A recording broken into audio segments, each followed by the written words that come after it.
Some structures seem permanent, as though they were carved from the landscape itself, not assembled piece by piece. They're so fundamental to our daily motion that we stop seeing them as machines, full of moving parts. Look closer. Sealed joints, hidden bearings, rainwater tracing an ordinary seam. From above, everything appears normal. Traffic flows. The arc stays true. Yet inside, forces are accumulating, unseen. The bridge is speaking in a quiet language of stressed concrete and strained steel, almost invisible to the casual eye.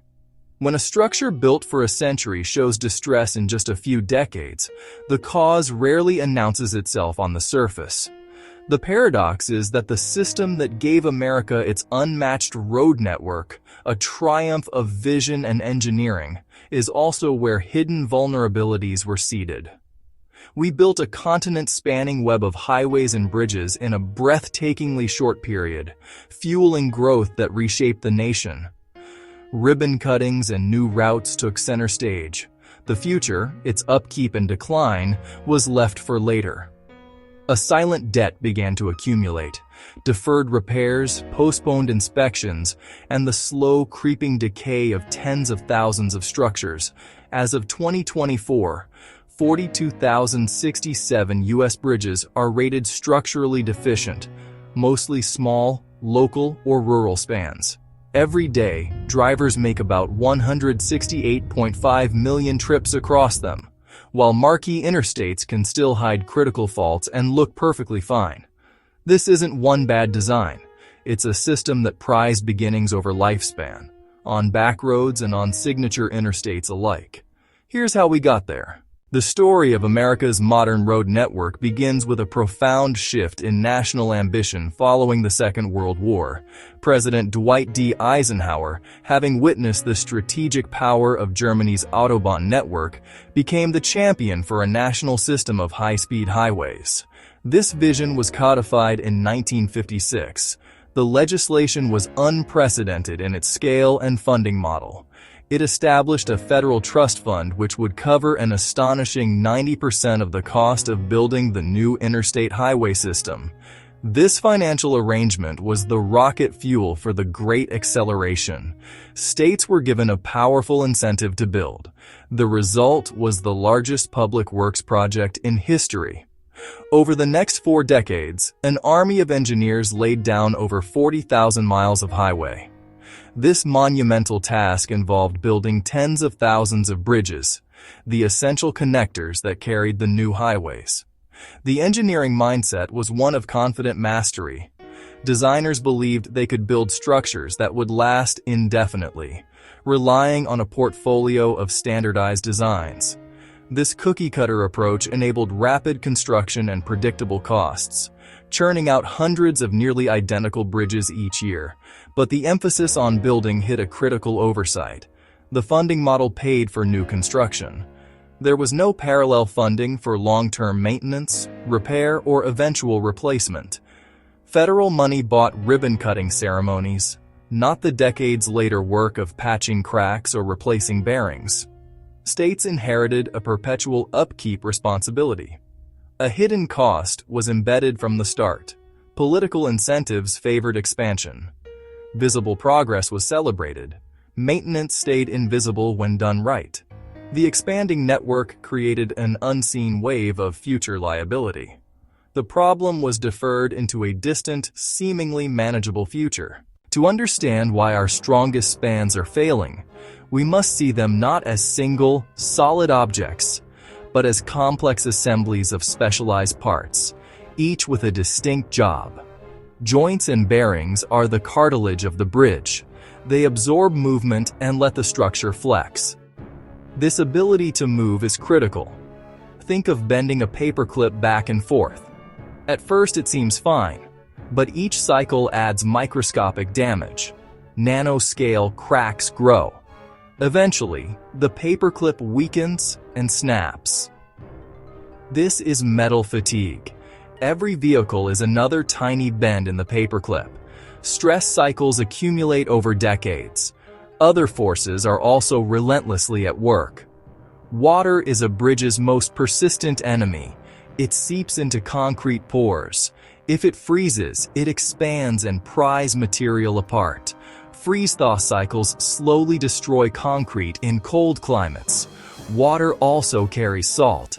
When salt-laden water reaches the steel rebar, it triggers corrosion. Rust expands, cracking the surrounding concrete.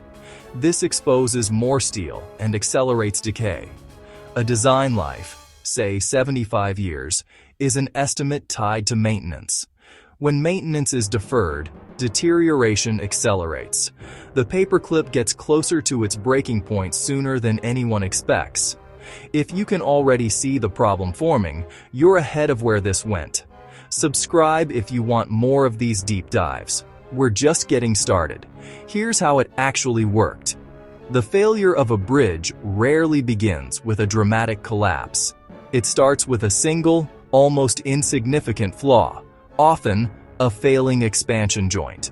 The joint, once watertight, now channels a constant flow of corrosive water onto the sensitive components below.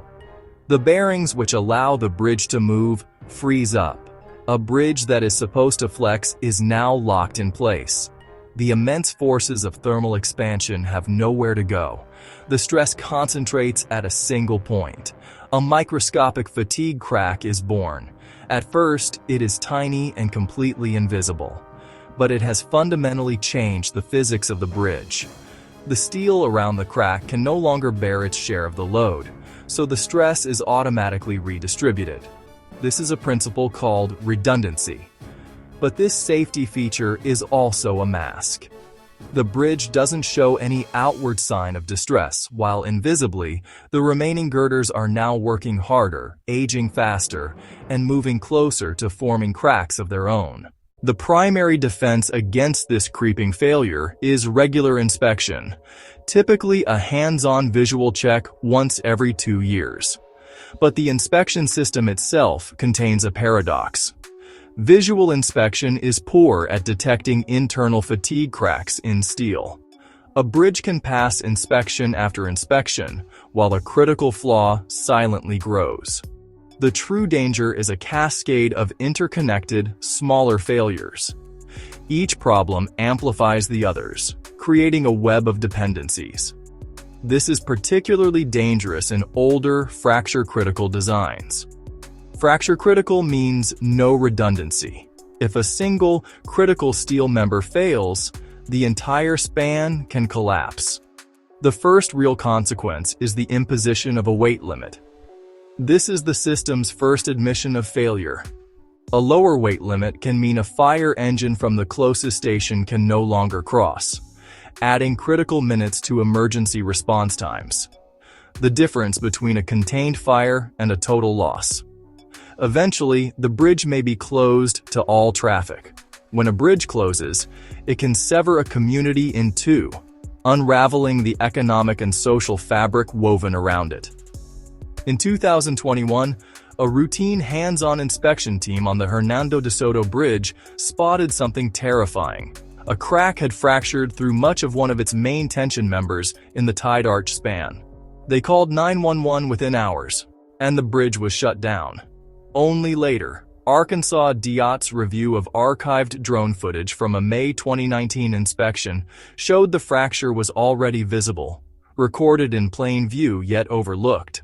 A public photo from 2016 even suggests it may date back years. For years, thousands drove over a span on the verge.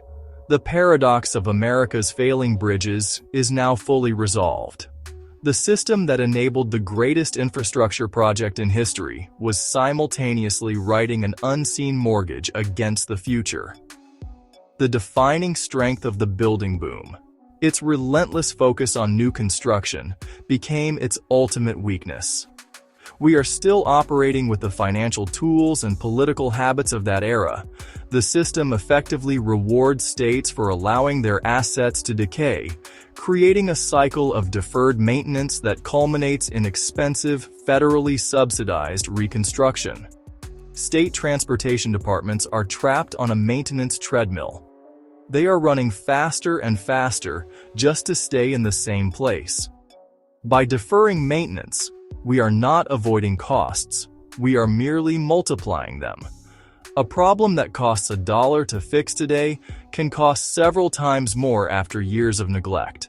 The altered state is one where the true cost of our infrastructure is obscured, paid for in 1,000 indirect ways rather than through honest, direct investment. We are driving on the legacy of our grandparents' ambition, but we are also driving on the accumulated consequences of decades of their neglect. The single most practical lesson is that incentives matter more than intentions. Good engineering is not enough when financial and political incentives are misaligned with longevity. The story of these bridges is ultimately about what we value. Do we value the assets we inherited? Are we willing to pay the ongoing price for mobility and prosperity? Bridges are a physical manifestation of a social contract between generations. We enjoyed benefits built by our predecessors. Now we must decide the legacy we leave. We must begin paying for the future we expect to drive on. The toll for deferring that payment is one we can no longer afford. Subscribe if this is your kind of story. We cover systems and megastructures like this every week. What scenario should we explore next? Share your ideas below. You've been watching Ifverse, where imagination meets possibility. See you in our next reality.